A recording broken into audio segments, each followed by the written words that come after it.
Hi everybody, happy Wicked Wednesday and welcome to Shivers. Today is my birthday, so I wanted to talk about horror movies that focus on birthday horror and the idea of wish fulfillment gone wrong. Let's start today, however, by talking about more of the history and folklore of birthdays.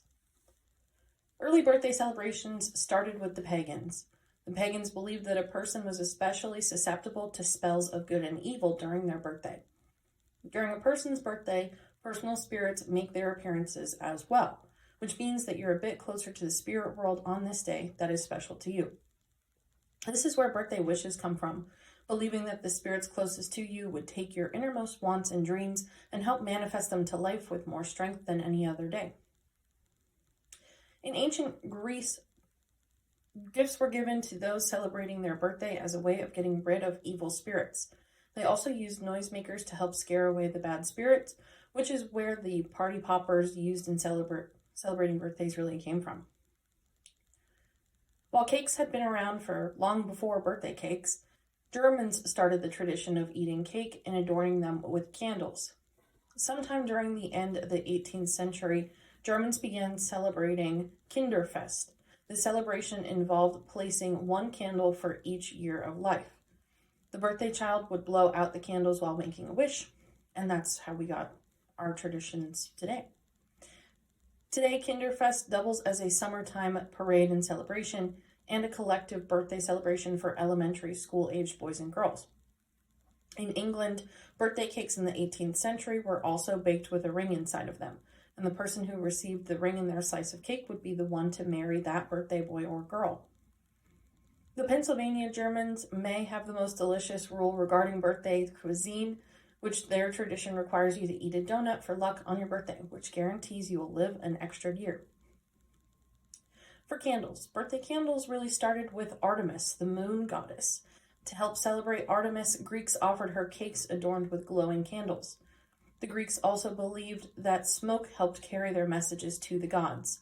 By blowing out candles, you will help send your wishes skyward.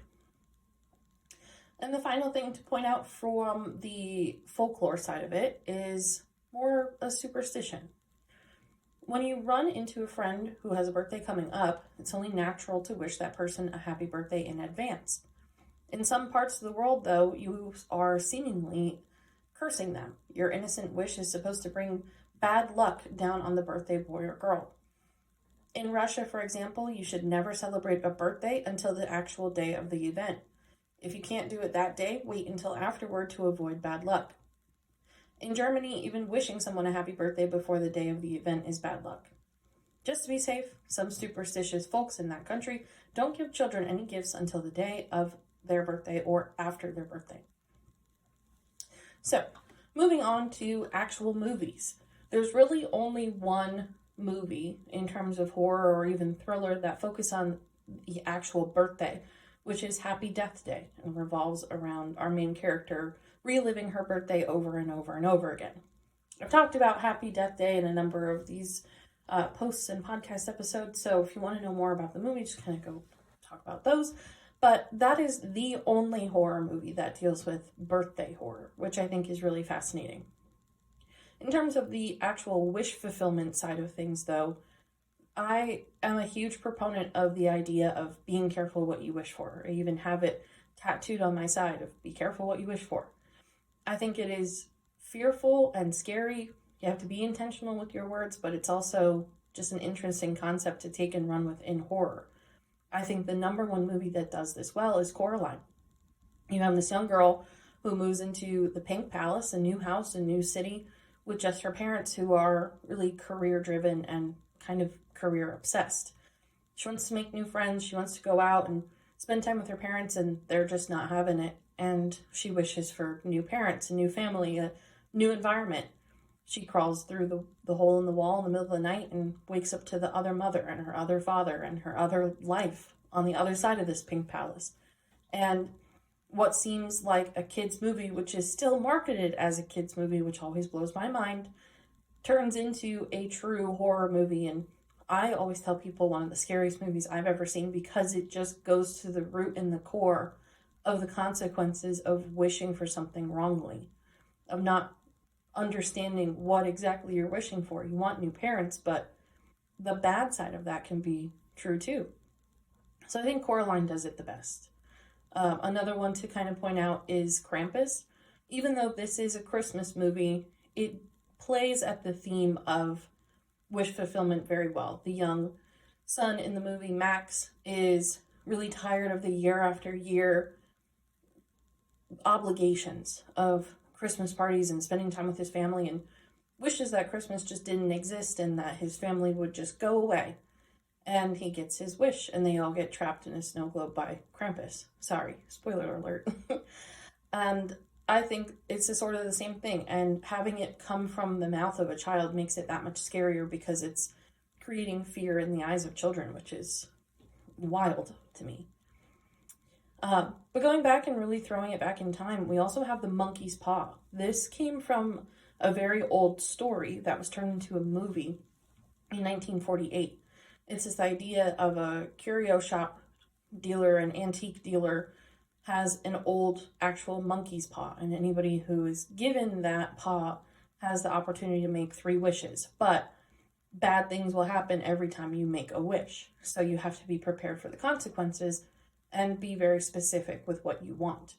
So that is really the originator of this entire genre, but a great suspenseful movie. Even though it is super old, it is really good. We also have Wish Upon. This is a newer movie. I have to admit, I'm not a big fan of it, but it revolves around this father who gives his 17-year-old daughter an old music box that promises to grant its owner 7 wishes.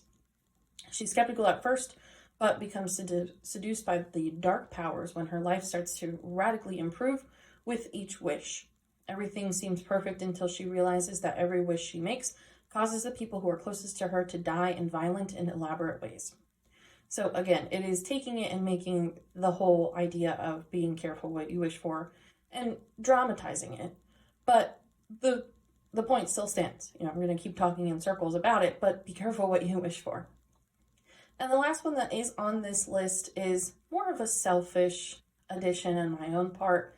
It is called Careful What You Wish For. That came out in 2015. It is a suspenseful movie. It's a thriller movie. I would put it in the same category as The Loft. I will talk about The Loft next week. I absolutely love that movie. And this movie too, I really love it because Nick Jonas is in it. And I'm a big fan of Nick Jonas.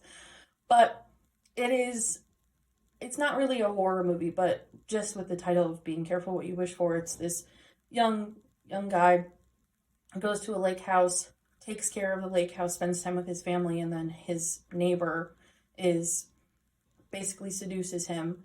He ends up sleeping with her and has an affair, and all of these things start to go wrong. And she is evidently at the root of all of these issues and basically frames him for a lot more than just an affair. So it's being careful what you wish for and being aware of your surroundings and the people who are there as well. So that concludes our list. I hope you all have a wonderful Wicked Wednesday. Please check out some of the upcoming events through Shivers. I do have a dedicated website now. It is shivershaunted.com. Very easy to find. Everything is on there. Podcast is on there. Events are on there. And if you're interested in booking a paranormal investigation, a haunted vacation, or a personal tarot reading, you can do that all through the website as well. So check it out. Let me know your thoughts, and I hope to see you all soon.